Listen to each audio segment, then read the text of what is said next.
नमस्कार, मैं अंकित कुमार लाल और आप देख रहे हैं जीडी न्यूज लाइव। हमारे बीच बैठी हैं नम्रता त्रिपाठी जी, जो कि महापौर के चुनाव में चयनित की गई हैं। और इनके बारे में बता दिया जाए कि यह केंद्र त्रिपाठी जी की पुत्री भी है एक तरह से, जो कि वो राजनीतिक परिवार से बिलोंग करती हैं त्रिपाठी जी।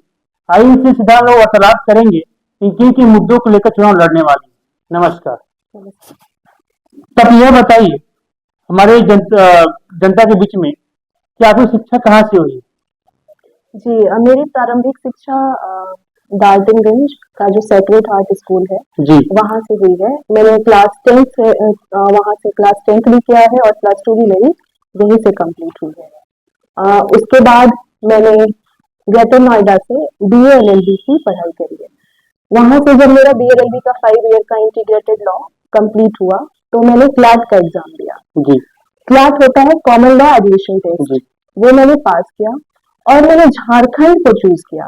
ये सारे स्टेट में एक एक यूनिवर्सिटी होती है, नेशनल लॉ यूनिवर्सिटी, तो मैंने झारखंड को चूज किया क्योंकि मैं झारखंड में रहना चाहती थी अपने लोगों के बीच। जब मैंने क्लैट की एग्जाम पास करी और झारखंड को चूज किया, वहां से मैंने कॉन्स्टिट्यूशनल लॉ में कॉन्स्टिट्यूशन संविधान उससे मैंने अपना मास्टर्स कंप्लीट किया। उसी वक्त मैं साथ में शोध भी कर रही थी, उस पर बुक्स लिख रही थी। तो मैंने उस वक्त जो सब्जेक्ट चूज किया था वो था मेरा चाइल्ड राइट्स। मैं चाइल्ड राइट्स पे कर रही थी।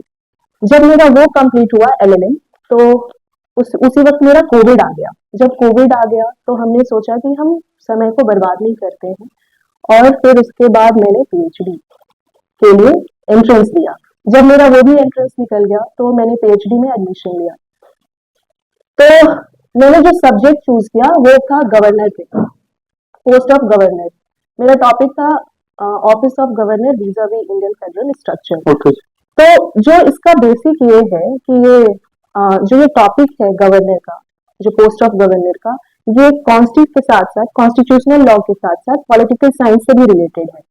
तो मेरी बचपन से ही इस चीजों में रुचि रही है, खास करके जब मैंने लॉ की पढ़ाई करी है तो लॉ के साथ साथ मैंने पॉलिटिकल साइंस, गवर्नर से रिलेटेड, तो ये मुझे काफी चीजों का पता लगा। तो मैंने जो मेरी थीसिस है वो मैंने गवर्नर पे लिखा है।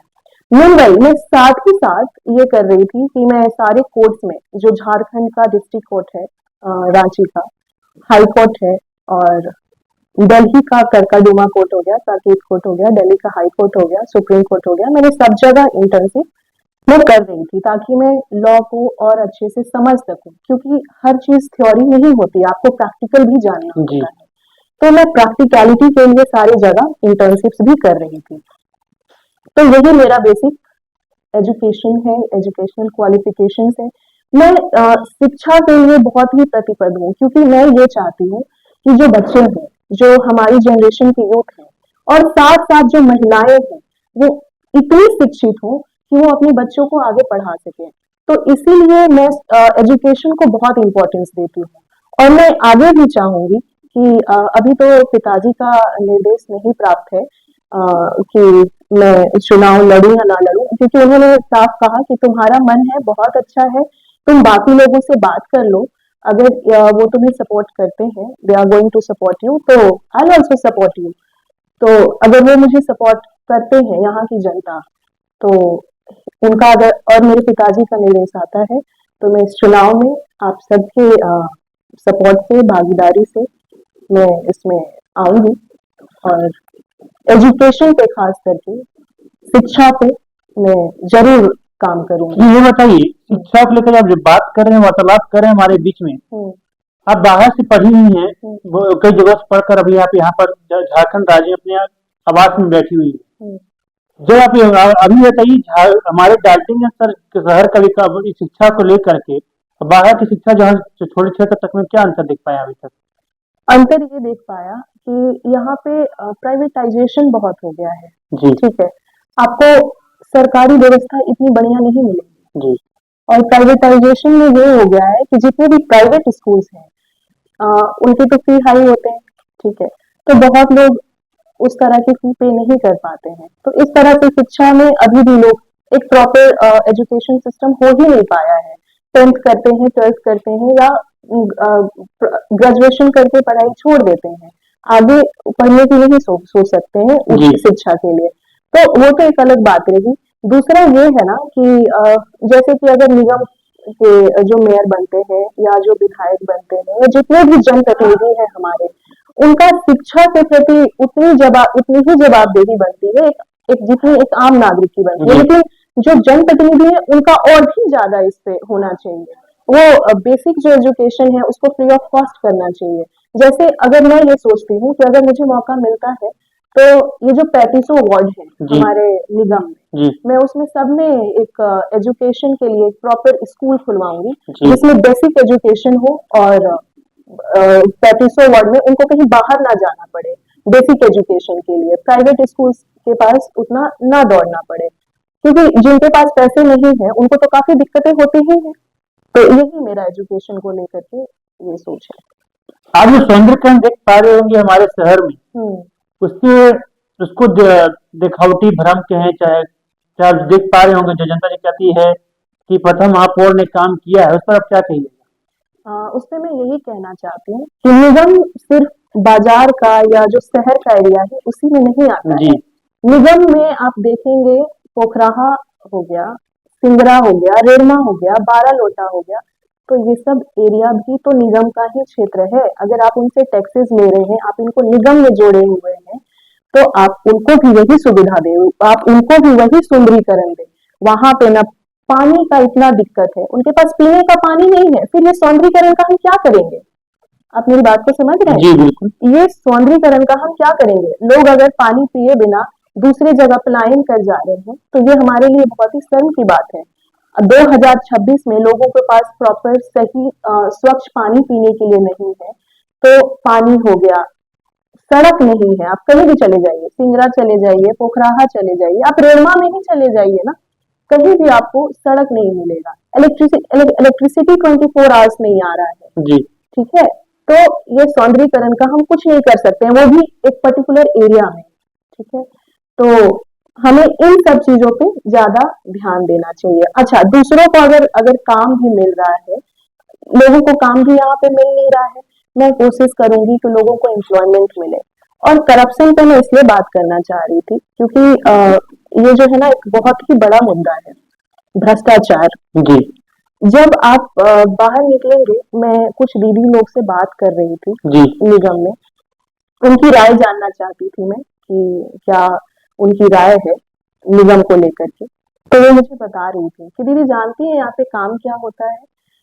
दो लोग होते हैं, एक चुनाव जीतने वाले होते हैं और एक जिताने वाले होते जी हैं। जो जिताने वाले होते हैं, जब वो जीतने वाले के पास पहुंचते हैं, ठीक है, तो उनके बीच में इतना डिस्टेंस होता है कि जो बीच वाले लोग होते हैं वो इतना पैसा खा लेते हैं कि उनके तक काम पहुंच ही नहीं पाता है।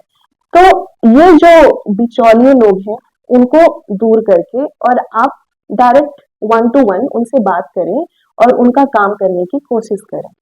यही है। मान लिया जाए कि जनता आपको भारी मतों से चुनती भी है मेयर के लिए, तो जनता सीधा आपसे शिकायत करेगी अपनी समस्याओं को लेकर, ताकि पिता दे जाएगी, तो पिताजी आपके पूर्व मंत्री भी रह चुके हैं, क्या क्या आपके जीतने के बाद आपके पिताजी उस जगह काम करेंगे, क्या आप कीजिएगा? जिस तरह आज के वक्त कहा जाए, प्रथम महापौर जब जीती हुई थी तो वहाँ आनंद शंकर अक्सर जवाब देते देते हुए मिलते हैं लोगों को, तो उसी तरह आपका भी हालत होगा।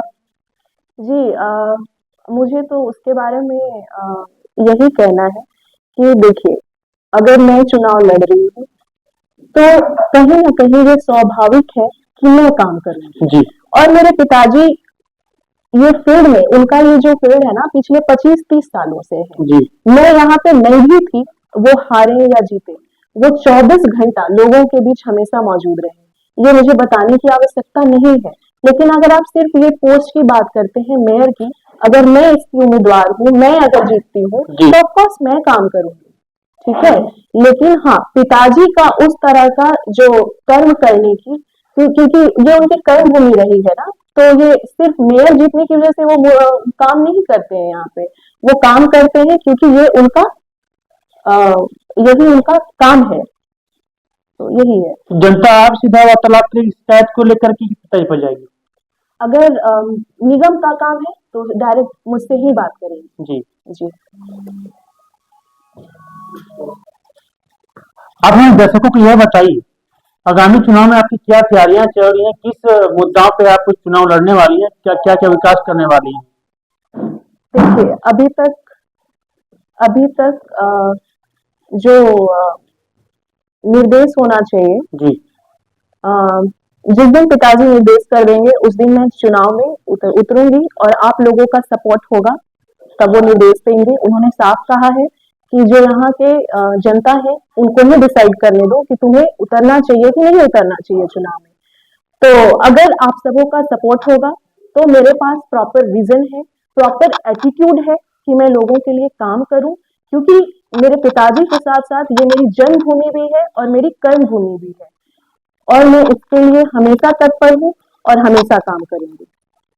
और जो आप पूछ रहे हैं कि आप क्या क्या काम जी करेंगे, तो जो मैंने पहले भी कहा कि एजुकेटेड होना बहुत जरूरी है। अगर आप शिक्षित नहीं होंगे तो आपको ये चीज नहीं समझ में आएगा कि यहाँ पे क्या लेक्योनाज है, क्या प्रॉब्लम्स है। तो उसको देखने के लिए आपके पास ये विजन और शिक्षित होना बहुत जरूरी है। तो मैं शिक्षित हूँ और मैं इस पे काम करना चाहती हूँ। वाटर का बहुत प्रॉब्लम है, तो मैं वाटर फैसिलिटीज निगम के हर एक जो गांव हो या शहर हो, हर एक जगह पे, हर एक टोला पे मैं पहुंचाऊंगी पानी। दूसरा, सीवेज प्रॉब्लम, नाली का इतना हालत खराब है कि बरसात में पानी नाली का गंदा पानी है उनके घर में आ जाता है। तो मैं सीवेज जो है हर एक छोटे मोहल्ले से लेकर के और शहर का एक एक कोना तक आपको सीवेज का एक प्रॉपर वो आएगा। पार्किंग फैसिलिटीज, इतना भीड़ और इतना जाम लग जाता है शहर में, मैं चाहूंगी कि ये जो भीड़ है, जो जाम है, उसको कम करने की कोशिश करूं। पार्किंग फैसिलिटीज बढ़िया बढ़िया से बढ़िया हो सके। फिर उसके बाद ये क्या बोलती हूँ, जिम्नेजियम हो गया या पार्क फैसिलिटीज हो गया, क्योंकि देखिए बच्चे बड़े हो रहे हैं, ठीक है, अगर उनका हेल्थ केयर ठीक नहीं रहेगा, हेल्थ सिर्फ ये घर में रहने से ठीक नहीं होगा, उनको ये पता होना चाहिए कि हमारे लिए खेलना कूदना और एक्सरसाइज करना कितना जरूरी है। तो मैं चाहूंगी कि एक 3500 वार्ड में बहुत बड़ा तो नहीं लेकिन हाँ छोटा मोटा जिम्नेजियम हो, हेल्थ केयर फैसिलिटीज हो कि अगर उनकी तबीयत खराब होती है तो डिस्पेंसरी की तरह एक वहां पे कोई स्टाफ बैठे और हर वार्ड में उनको हर चीज के लिए हॉस्पिटल ना जाना पड़े। तो basic health care facilities provide करने की कोशिश करूंगी। आज की महंगाई के दौर में हम्म, अक्सर एक चीज देखा जाता है पार्क को लेकर। हम्म, आपका जहाँ आवाज से जस्ट निकट में गांधी उद्यान देख रहे होंगे, हम्म, तो इसकी हम बात कर पाए तो गांधी उद्यान जब जाते होंगे देखते होंगे कि एंट्री फीस रह जाती है। जब अंदर जाते होंगे तो वहाँ एक शुल्क आता है खाने पीने का सामान लेकर के। तो मेरा जब गांधी उद्यान देख पा रहे होंगे स्थिति, हम्म, अंदर एंट्री करने के दरमियान जो पैसे लिए जाते हैं वो उचित समझ सकते हैं कि उचित है वो, किंतु जब अंदर जाते हैं तो खाने पीने के सामान मना किया गया है कि आप अंदर ले जाने की आपका जो है अनुमति नहीं है। हम्म, किंतु ये बताइए जब गरीब बच्चा जब घुसता होगा उस पार्क में, हम्म, जो महंगे महंगे सामान जो दिखता है वो खाने के अनेक तरह का आइटम्स हम्म, और घूमने का जो जो शुल्क लगाया गया है हम्म, पार्क में, कि कहा था जो क्या बोलते हैं बिजनेस का काम करता है, हम्म। इसे आप कितना ये सही समझते हैं? देखिए, इसमें मैं यही कहना चाहती हूँ कि सिर्फ एक पार्क, एक गांधी मैदान उद्यान बनाने से आपके सारे लोग उसमें नहीं आ पाते। जी जितने भी आ पाते हैं, मान लीजिए शहर के लोग या गांव से आते भी होंगे इक्का दुक्का, ठीक है। हाँ, मैं ये कहूंगी कि हाँ, जो निगम का जो फंड आता है, ठीक है, तो इतना भी कम नहीं है। जैसे हमारे एक मिनिस्टर है, सेंट्रल मिनिस्टर जी नितिन गडकरी जी, जी वो साफ कहते हैं कि हमारे पास फंड्स की कमी नहीं है। तो मेयर के जो निगम का जो वो है फंड्स, वो इतना भी कम नहीं है कि रोज पैसे लिया जाए अगर आप पार्क बनवाते हैं, पार्क है तो, क्योंकि ये जो फी है फ्री ऑफ कॉस्ट होना चाहिए। जी आप अगर जा रहे हैं पार्क के अंदर तो ये फ्री ऑफ कॉस्ट होना चाहिए, और हमारे पास इतना फंड्स है, सिर्फ गडकरी जी का ये कहना होता है, गडकरी साहब का, कि हमारे पास विजन और एटीट्यूड होना चाहिए, और मेरे पास है, जी ठीक है, and I am really passionate about it, ठीक है, कि मैं यहाँ पे ये सारी चीजें करवाऊंगी। मैंने अभी भी कहा कि मैं जिम्नाजियम, पार्क और हेल्थ केयर फैसिलिटीज और ये स्कूल हर वार्ड में, 3500 वार्ड में ये एकदम कंपलसरी कर दूंगी कि ये बनना ही बनना चाहिए। ये अब बनाने की बात कर रहे हैं तो इसके बीच में एक बात आती है कि जमीनें तो हर वार्ड में नहीं है। यदि मैं बात करता हूँ तो वार्ड नंबर 13 या 14 में जहाँ धीरेन्द्र पांडे जी का पहले वार्ड पार्षद रह चुके हैं, अभी भी हैं, चुनाव से अभी तो हुआ नहीं है, किंतु वहाँ जमीन की भी कमी है। नहीं, जितना तक मुझे पता है कि हमारे नगर निगम में बहुत जीएम लैंड है, जी ठीक है, मैं उसका उपयोग करूंगी, ठीक है, और ये जीएम लैंड में ये सारी चीजें बनवाने की कोशिश करूंगी। चलिए बात करते हैं कि आज में जो महंगाई के दौर में हमने कई स्कूल ऐसे दौरे किए हैं जहां अनाज को लेकर देखा गया कि जो सरकारी बच्चों को खाना भोजन मिलता है एक सीमित मात्रा में मिलता है, हम्म, जो कि महंगाई के दर के अनुसार दिया जाता है। हम्म। उस पर क्या पहलू होगा आपका नगर निगम में? जी, अरे जी हाँ, आप और कुछ बोलना चाहते जी, हैं? बोला ये चाह रहे इसमें कि हाँ, ऐसे कई नगर निगम क्षेत्र में विश्वविद्यालय हैं छोटे छोटे, अगर देख पाएंगे आंगनबाड़ी है कई क्षेत्र से, तो वहाँ क्या आपका विकास, क्या एजेंडा रहेगा चलाने के लिए नगर महापौर बनने के दरमियान में? जी, मेरा जो सोच कहता है कि देखिए, बीइंग ह्यूमन, हम यही सोचते हैं ना कि सबको प्रॉपर एक भोजन और पानी, ये जी दोनों चीज हमेशा अवेलेबल हो। मैं वो भी चाहूंगी कि वो फ्री ऑफ कॉस्ट मिले। जी और ये जो फूड है, फूड एक, ये बहुत ही सोच समझ करके हेल्दी रहने के लिए दिया जाना चाहिए सबको, सबको लेना चाहिए। प्रोटीन रिच फूड हो गया और ये सारी चीजें जो है वो बच्चों को मिलनी चाहिए, रेगुलरली मिलनी चाहिए और काम भर मिलनी चाहिए। अगर जितना उनका आहार है उस हिसाब से उनको जी उतना मिलना चाहिए फ्री ऑफ कॉस्ट। अपने यहाँ हमारे जनता दर्शकों को बताइए कि आपने अभी तक अपने पिताजी से क्या क्या सीखा? बचपन से सीखते आ रही हूँ, वो मेरे पिताजी हैं। इसमें मुख्य बातें? अ, मुख्य बातें संस्कार से लेकर के जो बच्चों को दिया जाता है, जी वहां से लेकर के पढ़ाई लिखाई तक अभी तक जो भी सीखा है उनसे ही सीखा है। ऐसी कुछ समाज की बातें जो समाज की बातें यही सीखा है कि लोगों की सेवा करो, लोगों की भावनाओं को समझो और हमेशा उनके लिए तत्पर रहो, उनके लिए काम करने के लिए रहो। और वही है जो सारा कुछ डिसाइड करते हैं और उनकी सेवा भावना ही तुम्हें एक दिन आगे लेके जाएगी। और ये जो काम है इसको काम नहीं समझना है, क्योंकि पिताजी इसको कभी काम नहीं समझते हैं। वो समझते हैं कि ये मेरे लोग हैं, ये मेरे अपने लोग हैं और इनके लिए हमेशा 24 घंटा अवेलेबल रहना है। यही मैंने उनसे सीखा है। तो आपने आज जाना कि नम्रता त्रिपाठी जी शिक्षा से बहुत ही कुशलता पूर्वक आगे भी हैं और हमारे शहर के लिए कई योजनाओं को लाने का इन्होंने तैयारी की चुकी है। क्या कहा जाता है कि इनका तैयार है एजेंडा चुनाव का, जो आने समय में विकास का एक रूप धारण करेगा हमारे महापौर के चुनाव के बाद में।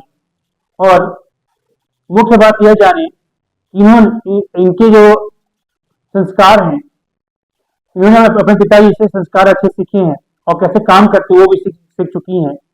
हालांकि अभी स्थिति देखा जाए तो शिक्षित प्रत्याशी की भी आवश्यकता हमारे नगर निगम में है। तो आप ये बताइए हमारी जनता से क्या निवेदन कीजिएगा हमारे इस इंटरव्यू के माध्यम से? जी, मैं अपने यहाँ निगम की जनता, अपने क्षेत्र की जनता से यही रिक्वेस्ट करूंगी कि वो अपना मार्गदर्शन दें, अपना सपोर्ट दें।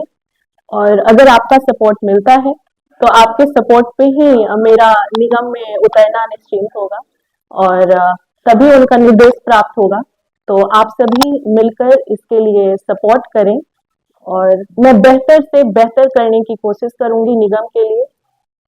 यही मैं आपसे रिक्वेस्ट करना चाहती हूँ। अपना आशीर्वाद बनाए रखें, आपके आशीर्वाद से ही सब कुछ होना है। यही है हमारे एक उद्देश्य था, सवाल अनेक उद्देश्य एक, क्या कहें, उद्देश्य एक सवाल अनेक, जिसका एक और पाठ समाप्त हुआ। नमस्कार।